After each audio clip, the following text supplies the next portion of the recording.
What's going on, everyone? I'm Zero, and welcome back to Zero Two, where today I'm doing something a little different. At least different for the channel. For the Yu-Gi-Oh space, this is nothing new, but I wanted to do a tier list for the current format because normally I would go over like the top Yu-Gi-Oh decks and the tournament results and stuff, and we could look at the meta that way. But with the release of the ban list and the release of Doom and Dimensions coming up, I think that we need to talk about the format in terms of what it will be and not what it was because of how big of a deal those two sets are going to be for things. Not that I think necessarily the top decks rotate out completely. It's just that there's quite a bit of changes. So what I think we'll do is we'll go over the archetypes in no particular order. I kind of just threw them on here.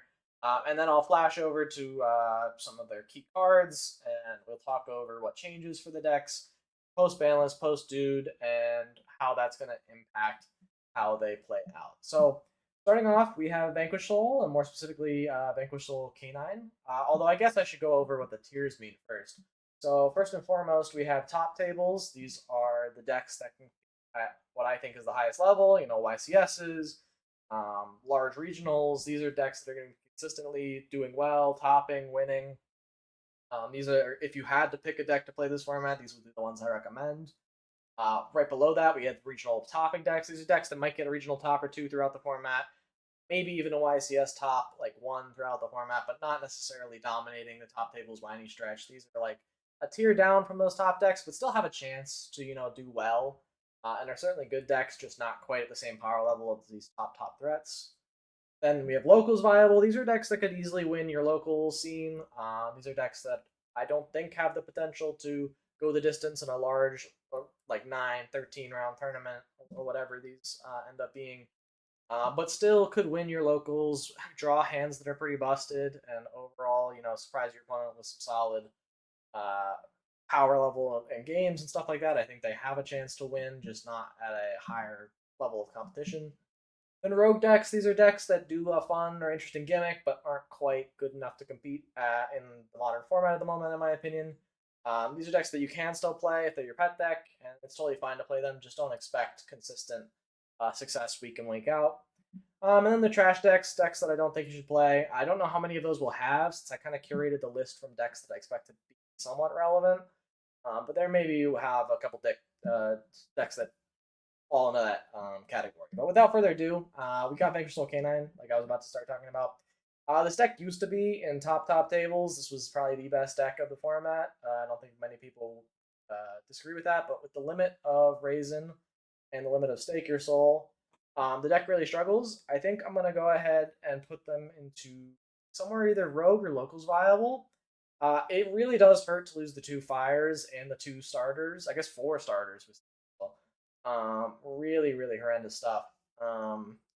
It might be all the way down in Rogue just because of how inconsistent the deck is now. The deck did have does still have access to the same plays it did, but it does not have the consistency, and it was already struggling with consistency prior to the ban list, and this is just the other nail in the coffin. Taking a look, I mean, Raisin is your best starter, the normal summon Searcher, Stake Your Soul, the second best starter probably, because it is a summon from deck, which you would argue is better, but Raisin's more important because it also acts as a fire in hand for when you tag it out with any of your bodies. Losing two copies of your fire and two copies of Way to See Your Fire are devastating. I think it forces the deck into playing probably the Rescue Ace package to compensate just for the sheer number of fires you're going to get back. But even still, it's a poor substitute for the name because these are fires, but they're not Vanquish Soul names, so you can't reveal them for Holisu. Um, and honestly, they're not as good in terms of interruption as a Raisin is on your opponent's turn. Like if you go Holisu, summon a Raisin from deck on your opponent's turn, that's crazier than just going Impulse, summon Fire Attacker for a draw two. So I think this deck is in a significantly worse spot. Probably Rogue, maybe Locals viable. I think this is probably still Locals viable. I don't think you throw away these cards by any stretch. They're still quite powerful. They still can do a lot, but I do think that the deck really has dropped down from the heights it once were. It'll probably be at the bottom of local viable. Next, we have Solfachord. Solfachord is a deck that's probably on very few people's radar unless you've been keeping track of the OCG or the upcoming Dual Dimensions set. But Solfachord actually gets some insane pieces of support coming up in the set to the point where I would argue the deck is better than post hits, of course. The new cards, let's take a look at them just so we can go over them for folks. They got a new spell, which reads absolutely insane. You can activate one of these effects each per turn. So if you open multiple copies of this card, they're live because this card has 3 different effects on it. The first is discard a card and add 2 Solfachaords from deck to hand, and then summon Solfachord Pendulum monsters from your hand up to the number of monsters your opponent controls. So worst case going first, it's a discard 1, search 2, which is absolutely ridiculous. Sure, they have to be 2 different names because they have to have different scales. But then it's also going second, like Soul Charge from hand, or just a free flood the board from hand. And even going first, it's a free just summon from hand. And that's just the first effect. The second effect is also insane. So during your main phase, you get a bonus pendulum summon. Uh, that's an insane effect. This allows you to spam so many bodies onto the board. The Solfachord cards already had a really solid time, like getting the card advantage in your hand, building up a bunch of bodies, but they really couldn't put them on the board or do much with them. Now this plus this gets you so many different ways to search and slap bodies on the board. It's insane. This plays through a lot of interruptions as well. Like your opponent basically has to respond to this with a negate or interrupt, otherwise you're getting so much. And then last but certainly not least, summon 2 from Pendulum Zone. So if you've exhausted your hand resources but still have scales on board and you have this in hand, it's still 2 extra bodies. Nuts. And again, you can use all of these in the same turn. Card's highly searchable. There are plenty of ways to search Solfachord spell traps in the archetype, so this card is just bonkers. And then the new monster is also quite strong as well, Solfachord Solfegia. The effect of its pendulum effect is to be a monster negate while you control a Grand Solfachord monster, which is kind of their big boss Lynx. This does come up, but I think the main monster effect is way more impactful because it's a free special summon from hand if you control no or only Solfacords. And then additionally, during your main phase, you get to summon a Solfachord from hand. Or if you tribute a card to activate this, or more specifically this card, you get to summon a Solfachord monster from your graveyard or extra deck. So it's a free way to extend and put bodies on the board, which is just stupid. And it itself is a free extender, which makes it a great search target to just slap onto the board after you activate this, search 2. One of those is this. You just summoned 1 from hand with this effect, and then you can summon this from hand, and this card is just a 1-card linked. But these 2 cards, combined with like the already okay solid suite of Solfachord support that they've had in the past, means that the deck catapults in viability from like untiered probably trash all the way up to I think a deck that's going to take a lot of people by surprise if you bring it to like a local or even a regional. I don't think it can compete with the top decks quite yet. I think it'll remain to be seen if maybe it'll get a regional top or 2. Maybe I'll eat my words and it's even more powerful. But I think this is a deck that you don't want to sleep on. It's something you'll want to do a little bit of research on and what the end boards can do. And we won't go over that in this video. If you want to see like a deck list or some sort of combo tutorial or profile on Solfachord, I'd be more than willing to put that together for folks to get people informed. But yeah, this deck is quite interesting and a solid meta threat. An almost guaranteed meta threat. I'd almost even put this in the top tables given how crazy these 1-card combos this deck can pull off are now. But I think I'll put it in like the top of regional tops. Is DDD. DDD is the other archetype that's getting support in Doom of Dimensions. It's like the cover boss of the archetype. For Doom of Dimensions is the DDD monster. And all of the new pieces of support are insane for the deck. I'll go over them here. They get a contract that is a top 1 card you control, summon a DDD from deck. All of the dark contracts are heavily searchable, so this being searchable throughout your main combo is insane, giving you extra ways to extend and put extra bodies on the board and basically tutor anything. The entire deck is insane. Speaking of ways to search it, the new DDD Zero King Machinex is bonkers itself. Its scale effect allows you to place a dark contract from your deck face up. So it's another way to get to dark contract with a Zero King, or dark contract with a gate is their Rhoda for the archetype. So it searches either Rhoda or a summon from deck, an E-Tally. Absolutely bonkers. And then while it's in your face up extra deck, and you have a DDD that's destroyed, you can summon this and then pop a card on the field. So it's an extra layer of interruption from your face effect, making it very, very strong. And they have 4 new extra deck tools that we'll all want to talk about real quick. Ragnarok, the most important one, is the Link 3. I think it was MBT who had mentioned in the video that you could give DDD a vanilla Link 3 and it would be broken. But they made this thing custom, which is absolutely insane. It's got 3 down pointing arrows, giving you a full zones to pendulum summon to, which in a pendulum deck is huge. In addition, you can target a DDD or Dark Contract you control, destroy it, and gain a bonus pendulum summon of DDDs. So it must be a theme for this set in giving new archetypes bonus pendulum summons, but DDD really benefits from having that extra pendulum summon, being able to spam the bodies with board again, and like put up a ton of interruptions and negations. I mean, we've certainly see DDD Wave King High Caesar seeing play in Fiendsmith variants, but this is the native archetype that's designed to summon it, and it does so very efficient. And if that was not all, when your opponent activates a monster effect in the hand, banish a DDD or Dark Contract, gate the activation. So it also is your Nibiru installation. It stops Azuna if your opponent lets you get here before they use it. It can stop Holisu, although that's going to be a lot less relevant, like I mentioned. It can stop your 5 mana that your opponent has. Absolutely insane, or just any hand trap they might have or try to hold. Zeus basically forces your opponent to use your hand traps early and interruptions early. And something this deck excels at is extending through interruption. So this is like an absolute custom card for you. DDD Wisdom King Solomon, just a rank 4 that searches a DDD card. Not super relevant beyond that, just a detach the card. Pretty broken. DDDD, Great Dimension King Arc Crisis. They added the 4th D.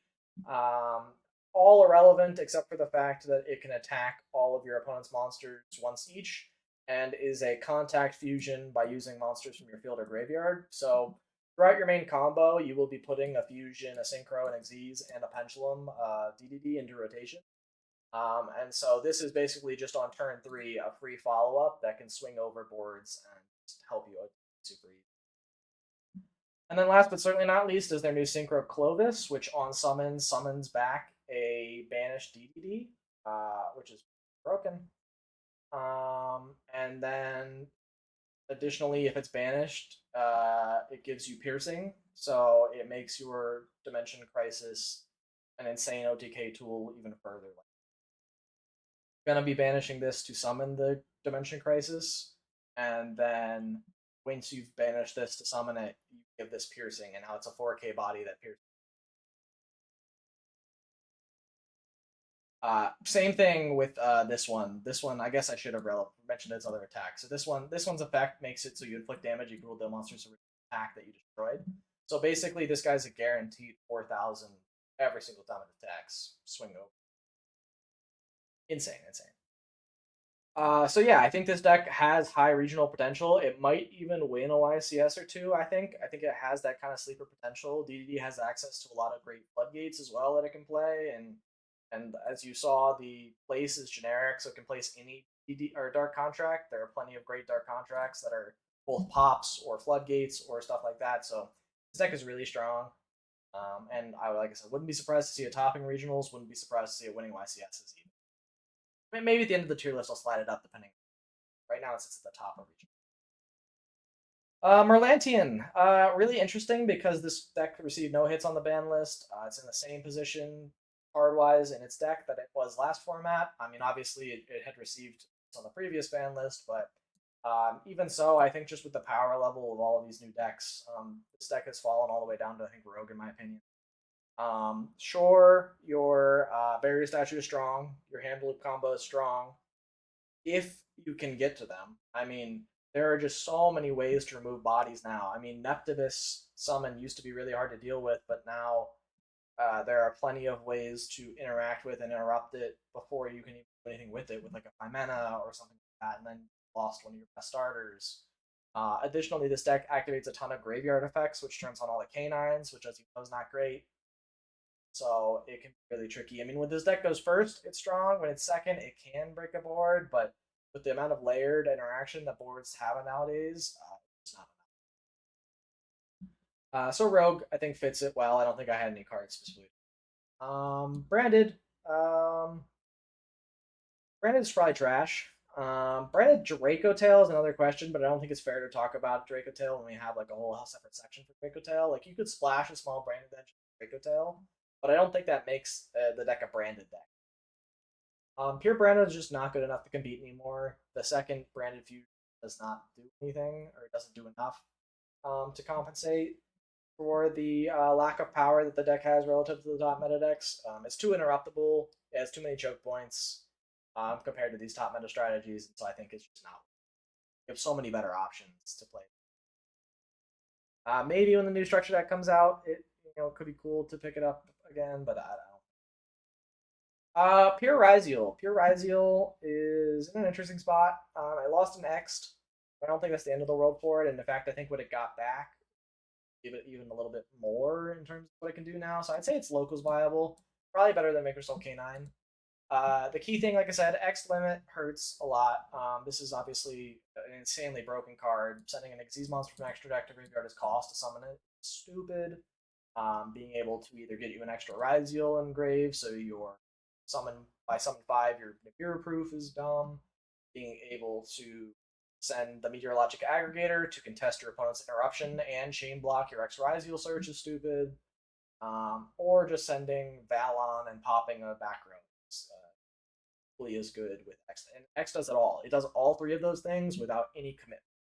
It's so versatile, so flexible. It's an insane starter, extender, whatever you need for the deck. Probably deserves to be banned, but limited, you would definitely still play the deck, no problem. And I say that because while we lost X, we gained Zodiac cards. We got 2 copies of Barrage and 1 copy of Dryden. Whereas so a total of 3 copies of Barrage. You can definitely play a Zodiac engine in the main deck, but I don't know if it's necessarily worth it. It's really just an extra 4 for no extra cost to you. That might be worth it in Ryzeal. I'm not convinced it's worth it in Ryzeal, but I think this little package of Chakanine and Dryden absolutely is. Chakanine just requires any 2 level 4s to make it. You can technically make it with more if you want to put more materials under your Dryden. But you instantly rank up the Chakanine into Dryden, and then now you just have a 3 material quick effect pop on both your turn and your opponent's turn.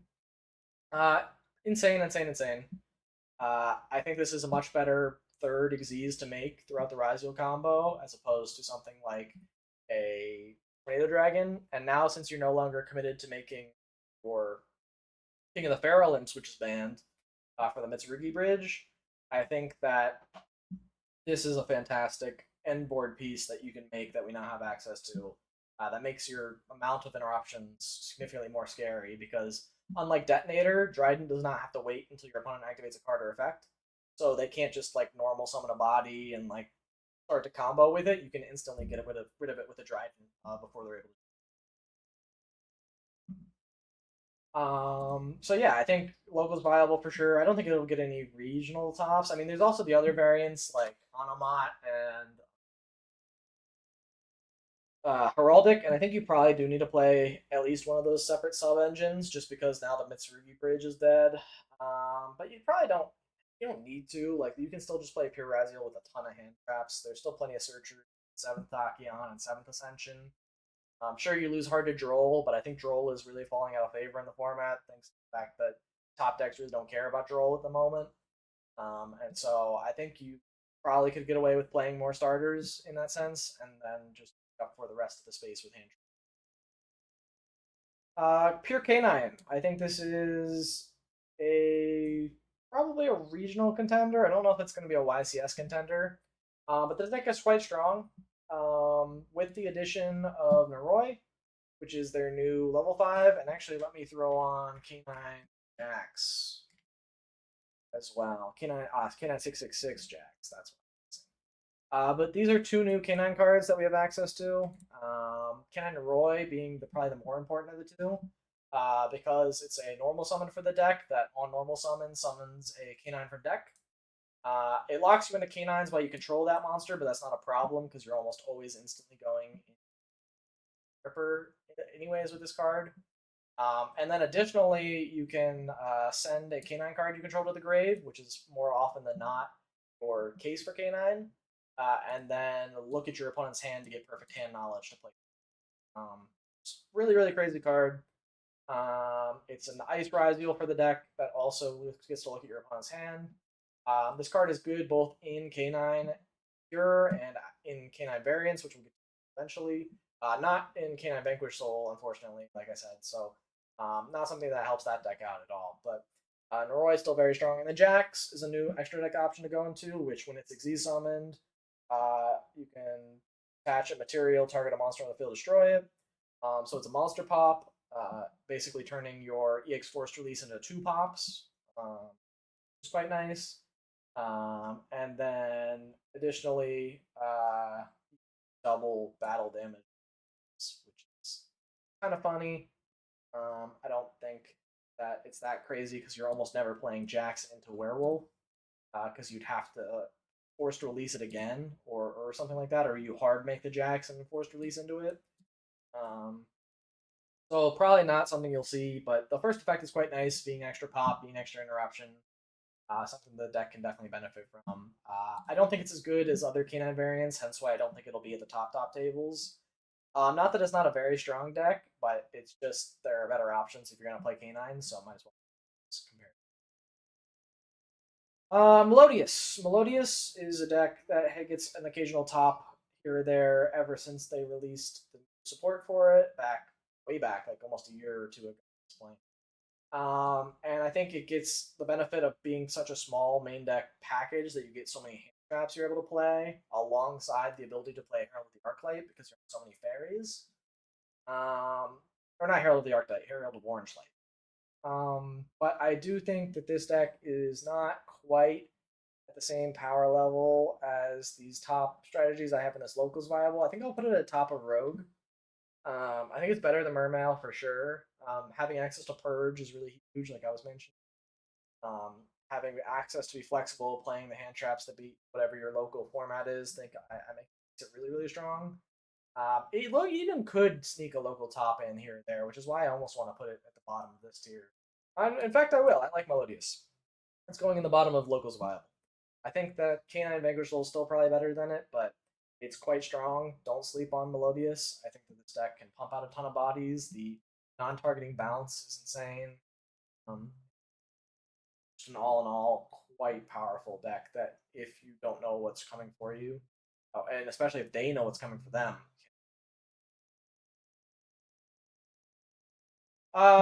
Dragon Maid.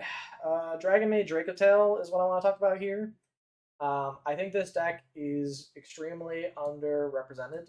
I think this deck is insanely strong.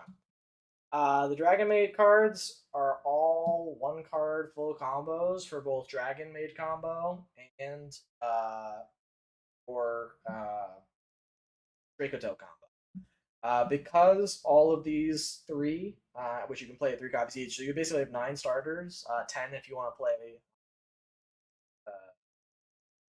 Senpai, or no, Sengen Kaiman. So if you want to play Kaiman as a search for the kitchen. I'd argue that's a bit too many normal summons for the deck, to be honest. But if you want to play this package, it's really, really strong thanks to Lady's Dragon Maid, which takes any 2 Dragon Maids with the same attribute levels. So for each one of these that you play in the main deck, you have to play the larger version. But as a benefit, you get to summon another Dragon Maid from deck when you summon Lady, which is almost always Chamber, which can search you Changeover, which is a generic fusion spell for dragons. Or you can search Tidying, which is a bounce. So we can talk about it. Dragon is just target a dragon and a card your opponent controls or in their graveyard, bounce them. So a really nice piece of later interruption you can add to your end board. And it bridges into Dracotail because you can make seals off of any of these 1 cards. Get Lady on board plus seals, and seals contribute itself, summon a Malulu from deck, and now you've got Malulu quick fuse on your opponent's turn after bouncing a card of seals to turn into a Dracotail combo. Sets a Draco spell trap and gets you off to the races. Absolutely insane. This deck gives the deck an Omni Negate too, because Xiao is insanely accessible. Also thanks to Lady, because not only does she summon a Dragon Maid from deck on summon, but during the standby phase, so like on your opponent's turn, you get to fusion summon by shuffling back the banished materials you just used to make Lady, and that makes a Xiao for free, which is an Omni Negate. Really strong. I'm kind of stunned this deck hasn't quite seen the level of success that pure Dracotail with hand traps has seen. And I do still think pure Dracotail with hand traps, or maybe like a smaller sub engine like Magistus, is probably more consistent over the course of a longer tournament. Sure, these are all one card combos, but these are all one card combos that lose to an Ash or an they don't lose to an Ash or an Imperm if you go open 5 mana or something like that, but then you're relying on 2 card combos, 3 card combos, and at that point, I think you're better off just playing Dracotail cards in higher volumes. But I think this deck is still insanely strong. I expect it to top multiple regionals throughout the course of this format. It's that strong, and definitely something worth considering picking up as like a supplementary Dracotail to just test with. See how. White Forest. Could be trash. Probably trash. I don't think you play White Forest this format. This deck can do a lot, but it folds to just too many interruption pieces. It's got a couple of unique choke points that other decks at the top tables just don't have, and its overall end board power level is just not at the level you would need to stop or prevent the top decks from comboing off. And like I said, that's if you assume you get to that point and your opponent hasn't played on your turn 0 or hand trapped you enough on your turn to stop you. Definitely not the format for White Forest. It is like a lore archetype that will continue to get support, presumably. So at some point, it could become playable again, maybe way down the line. But I think time to turn in the towel or throw in the towel if you're a White Forest player and switch to it. Tombkeeper or Odeon, however you want to call it. It's probably also trash. Maybe it's just because I don't like the deck, and from what I've seen and how it performs, but it's just too inconsistent. Has too many choke points. Like the deck only has 6 starters in ban and the field spell. I guess 7 if you count terraforming, and then there's a searcher for mana as well. So I think it's 9 total starters, 10 total starters, but even still, all of those starters lose to a hand trap or an imperm on the man. Um, you have to open some pretty insane hands to play through that, which is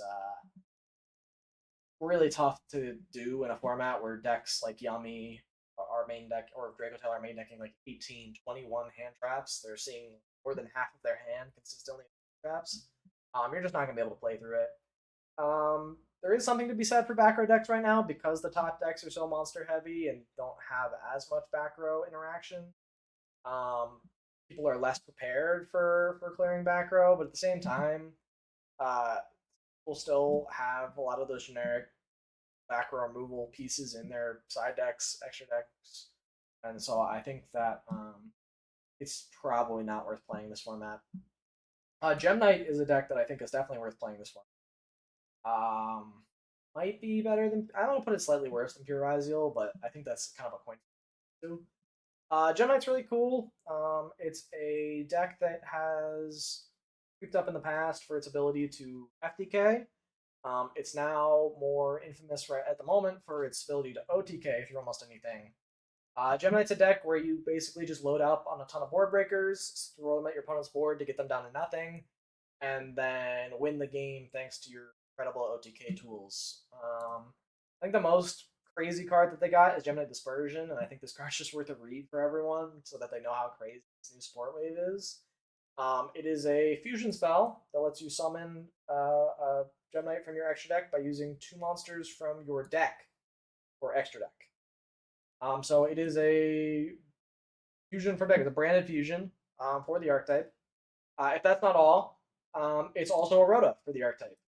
And you can use both of these effects. So it is a Gem Knight Rhoda, or not even a Gem Knight Rhoda, a Gem Rhoda. There are quite a few good Gem Dash monsters that are not Gem Knights that these cards can search, like Gem Armadillo or something like that. And then it's an additional fusion spell that fusion summons using monsters from your deck or extra deck. This card's stupid. The new extra deck monster is also stupid. It summons 3 Gem Knights from your extra deck for free, putting just a ton of bodies on board to help you OTK. All in all, this deck's very strong, and if you don't know where to interact or interrupt it, it can easily run over whatever sort of interruptions you had on your board or in your hand, and then so beware. Do some Gem Knight study. Make sure you understand how these cards work. Maybe watch some replays, and then be prepared to see that it's not super popular in terms of like overall deck representation. Like going into a tournament, I wouldn't expect a ton of people to enter with Gem Knight. But if you do run into it, it can definitely mess up your deck. Blue Eyes. Blue Eyes is Rogue.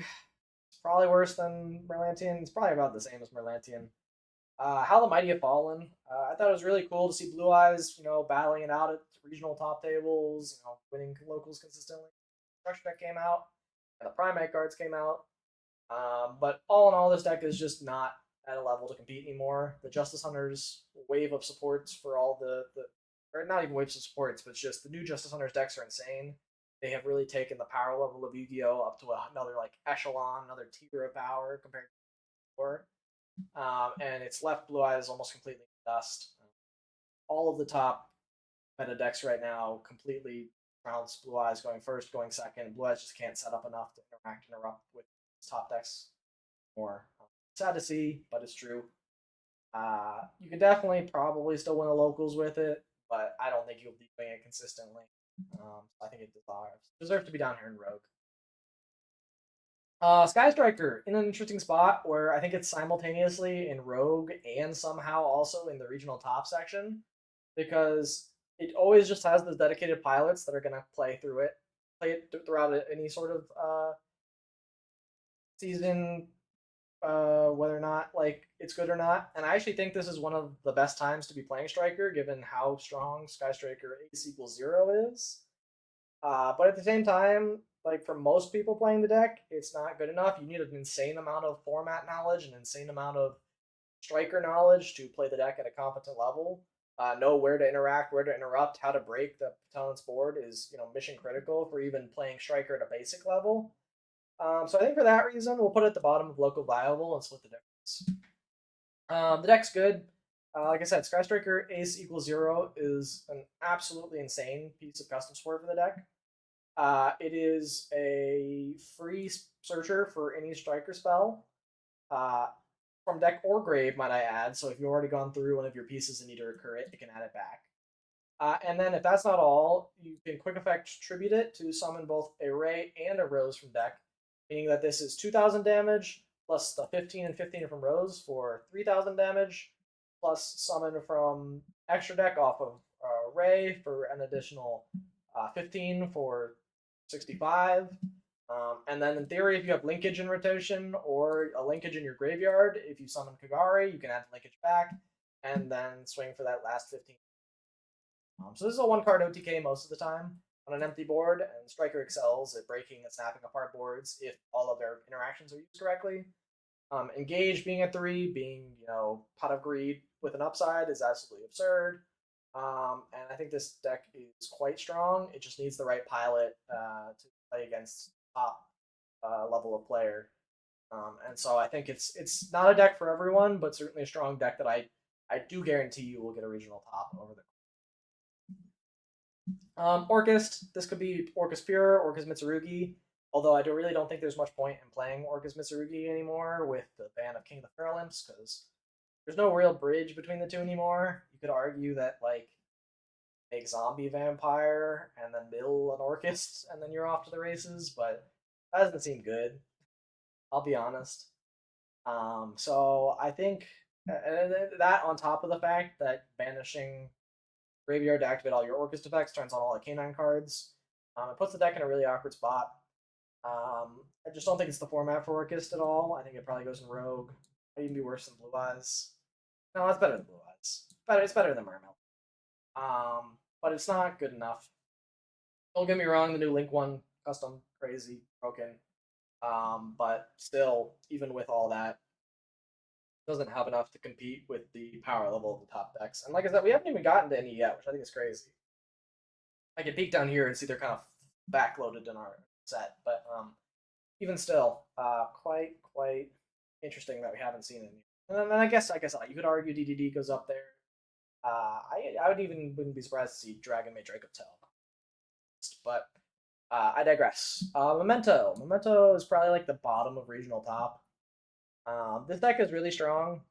It has a lot of different ways to play, and it sets up a lot of different pieces of interaction. They're the same type of interaction in that they're almost all pops, but still like a pop 3, a pop 1, there is a snatch steal in there. They're all quite strong. Um, and the deck is so resilient to hand traps that it can be really tricky to play against. Now that being said, it's pretty weak into like a K9, like a Zuna, like an Azuna Steel can be absolutely lethal against the deck, or a well-timed Arthalion bounce can also be quite strong or something like that. So the top decks do have ways to force it to stop its combo, but even still, like you can play the K9 cards in Memento. There are quite enough level fives where you could play a heftier package. I don't know if I would necessarily recommend it, but at least like a K9 is this gives you a lot more interruptions on your opponent's turn. That combined with the fact that a lot of people don't really understand Memento combos, they're quite complicated, and so understanding where to interact and how to Memento is quite difficult, especially for the average player or the below average player. So this deck can absolutely run over locals, can likely get you pretty far in a regional, but I don't think again it has what it takes to compete. Lunalight. Lunalight is probably the top of regional top. Maybe it might even deserve to go up to the bottom of top tables. I'll see when we get there. But Lunalight is fantastic. Liger Dancer is an absolutely custom card. Being able to be unaffected by card effects of Lunalight cards, and is a quick effect Regeki for all of your opponent's special and monsters. Insane. Not much else to say about that. If you establish a Liger Dancer on the board, you're probably winning the game. This card is insanely hard to out. It's 3,800. And like I said, if you can ever summon something big enough, it's almost always going to be a special summon, and then they can just Regeki it. Um, the deck plays through interruption quite well. There's ways to hand trap Lunalight. There's ways to beat Lunalight, but it's not always telegraphed with various different hands. We just saw this deck get second at Worlds, and there's a reason for that. It is a very powerful strategy if piloted well, if players aren't prepared for it well. I think its only pitfall is that if it gets too good, if it becomes a relatively high represented deck up at the top tables, then people can side deck for it. Like the deck does fold to like a kaiju type effect or like a lava golem, especially if they make the double Liger board and you want to golem that. It's be absolutely lethal. And so I think that it has its shortcomings, but it's still a very strong deck. And it's a very cheap deck too. If you're looking to play on a budget, I think Lunalight is a fantastic option for you, minus the impulses, which you want to be playing impulse if you can afford the impulses, but can't. This deck, the next most expensive card is I think Gold Leo, and they're like 15 a copy, which is a lot. Don't get me wrong, but if that's the only expensive card in the deck and the rest are all pennies, it's probably worth it. Next we have Mitsu-Rugby. This is Mitsu-Rugby Pure. I know I have a Saji here. This is more so to talk about Mitsu-Rugby Ryzeal. But Mitsu-Rugby Pure is my first top table contender, I think. This deck had no hits on the ban list. It's the only deck that I think that was competing at a high level, like a top level last format, that received no hits on the ban list. And so I think it has the potential to really excel in the format. This is a really unexplored part of this format as well because the OCG didn't have Mitsu-Rugby. All other decks were out and competing. It means that we really don't know how this deck will compete against the other strategies.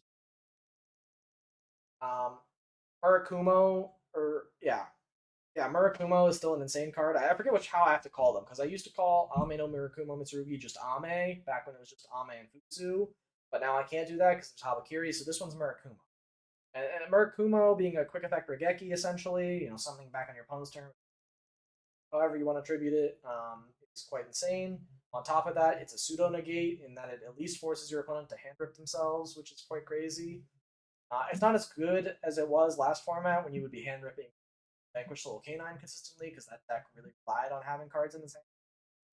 But even still, like no deck appreciates getting hand loop for one. It's not fun for them. But at the same time, this deck has a lot of resiliency.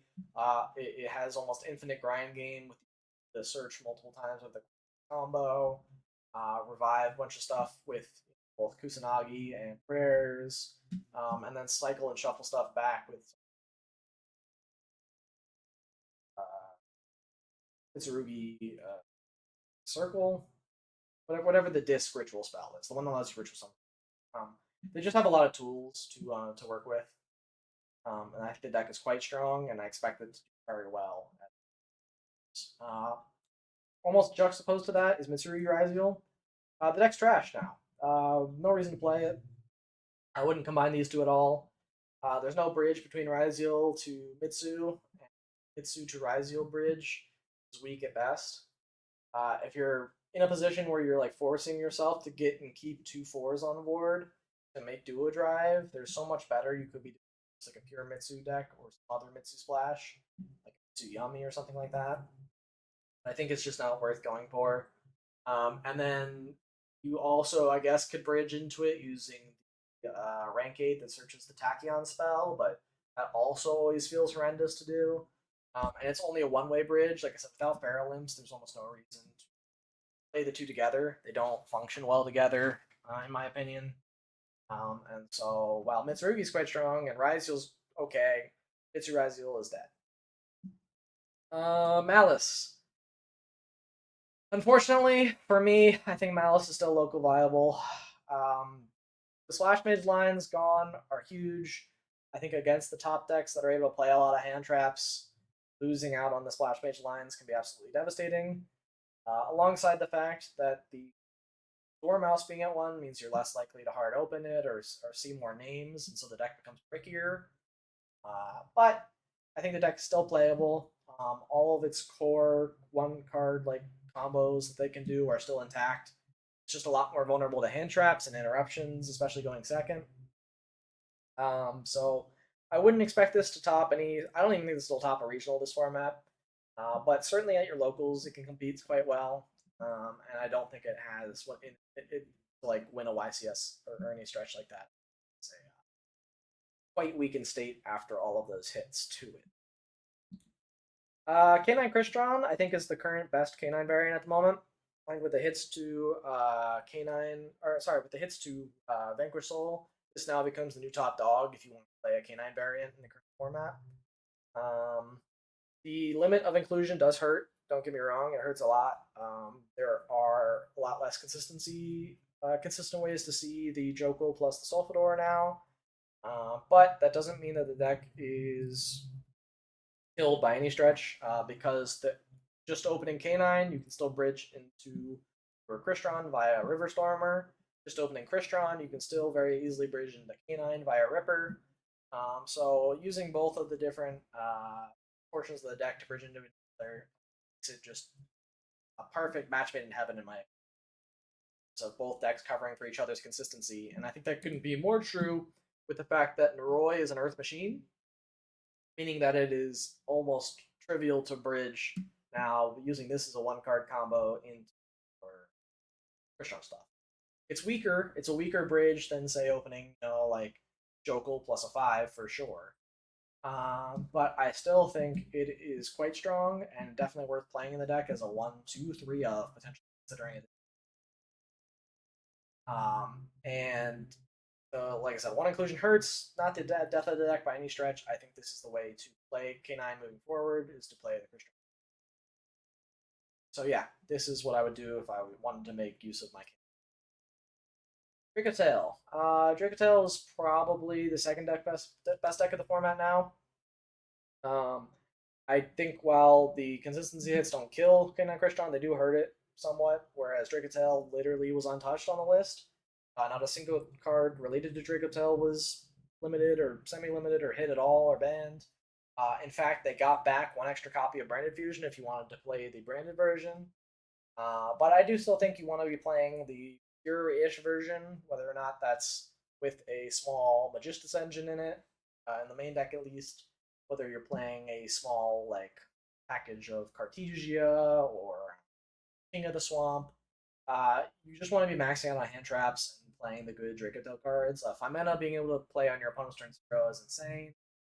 Arthalion is a crazy card, being able to recur hand traps, being able to cycle all of your pieces to keep using over and over again.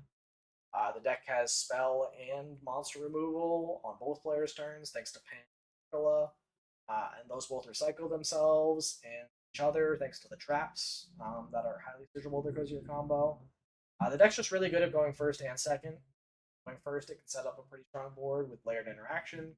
Going second, it can easily break a board thanks to the bonus effects of like Ketu and Pan and Urgula.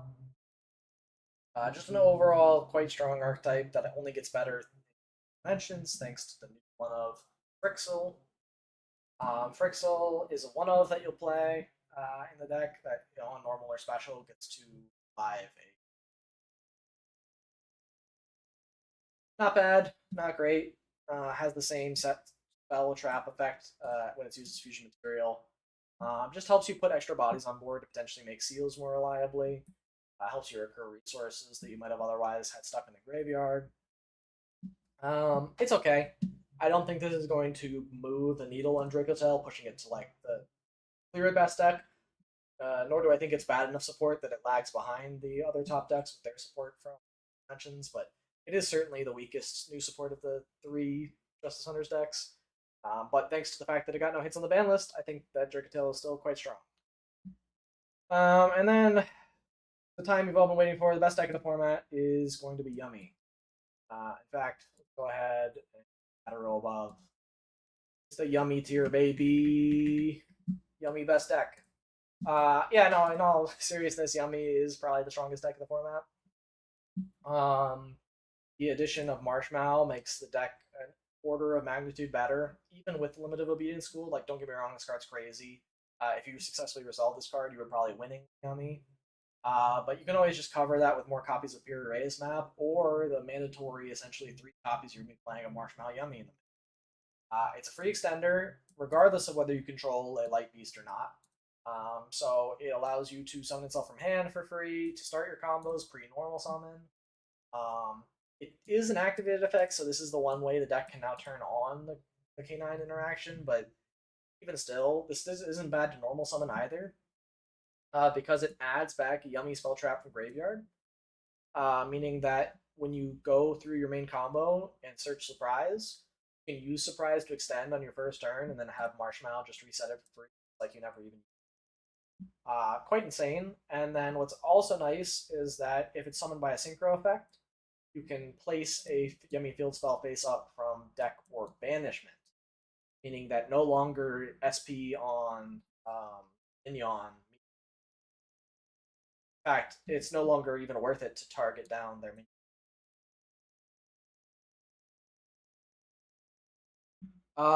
Yeah, I mean these tools alongside it's already insanely strong, and varied end boards, being able to consistently quick effect Book of Moon and tag out and they still make Herald going first all the time. Are still able to proc all of their synchro effects, their cookie to pop, their cookie to book, their 5 hand traps that they have in hand to back up their 1-card combo. Those are all still real and live and definitely quite strong. So I think this is the best deck of the format, with no ifs, ands, or buts. It's probably, I would jokingly put it in its own tier. It might even just be in its own tier, given how strong this deck is, I think, compared to its peers. It'll be remain to be seen. I do still think playing any of these 4 decks is easily worth it in this format. You're going to be in a really solid spot no matter which one of these 4 you choose. Maybe even these 9. All of these can compete at a very high level, somewhat reliably. They're all quite strong. And with something like a Lunalight or a Mitsu-Rugby, you have some cheap budget options. Willing to spend a little bit extra. All of the Justice Hunter stuff is like relatively affordable, especially Yummy. Pre-Marshmallow. Marshmallow is going to be quite expensive, but you can probably get away with 1 copy of that if you're willing to splurge for that. So yeah, just this is my tier list. This is my thoughts on the meta at the moment. This is my thoughts post ban list, post DOOD.